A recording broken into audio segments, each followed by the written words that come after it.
Aujourd'hui, parlons d'un délit qui se répand beaucoup trop facilement, l'usurpation d'identité. C'est le fait pour quelqu'un d'utiliser votre nom, vos photos, vos informations, afin de faire croire qu'il est vous. Et la loi n'a absolument aucun sens de l'humour à ce sujet, et c'est très bien. Juridiquement, c'est très clair, se faire passer volontairement pour une autre personne, avec en plus l'intention de lui causer un préjudice, de troubler sa tranquillité ou d'obtenir quelque chose, c'est un délit. Et le code pénal prévoit tout dans l'article 226-4-1. Vous risquez jusqu'à 1 an de prison et 15 000 € d'amende. Et ce délit prend bien des formes.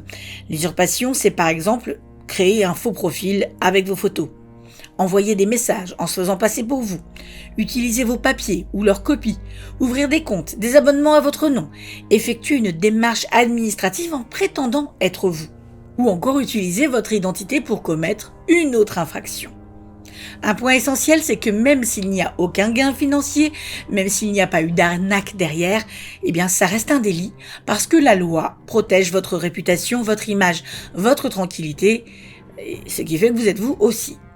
Si l'usurpation dont vous êtes victime sert à commettre d'autres délits, une escroquerie, un harcèlement, des achats frauduleux, les sanctions peuvent alors s'additionner. Et là, la facture devient particulièrement salée pour l'auteur. Si vous êtes victime, n'oubliez pas quand vous portez plainte d'amener tous les documents et toutes les preuves que vous aurez pu conserver. Les captures d'écran, les messages, les mails, les liens vers les faux comptes, tout ce que vous avez. Il faut également signaler le problème à toutes les plateformes concernées, les banques, les assurances, et si les documents officiels sont impliqués, il est indispensable de les déclarer immédiatement comme volés ou perdus pour éviter leurs utilisations frauduleuses.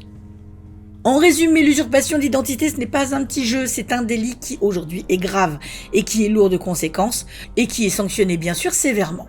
Donc si quelqu'un vous dit « Oh c'est rien, juste utiliser votre nom », eh ben non, c'est pas rien et ça va coûter cher. En espérant que ça ne vous arrive jamais, n'hésitez pas de vous abonner, de nous laisser un petit like et un commentaire parce que ça aide la chaîne à évoluer.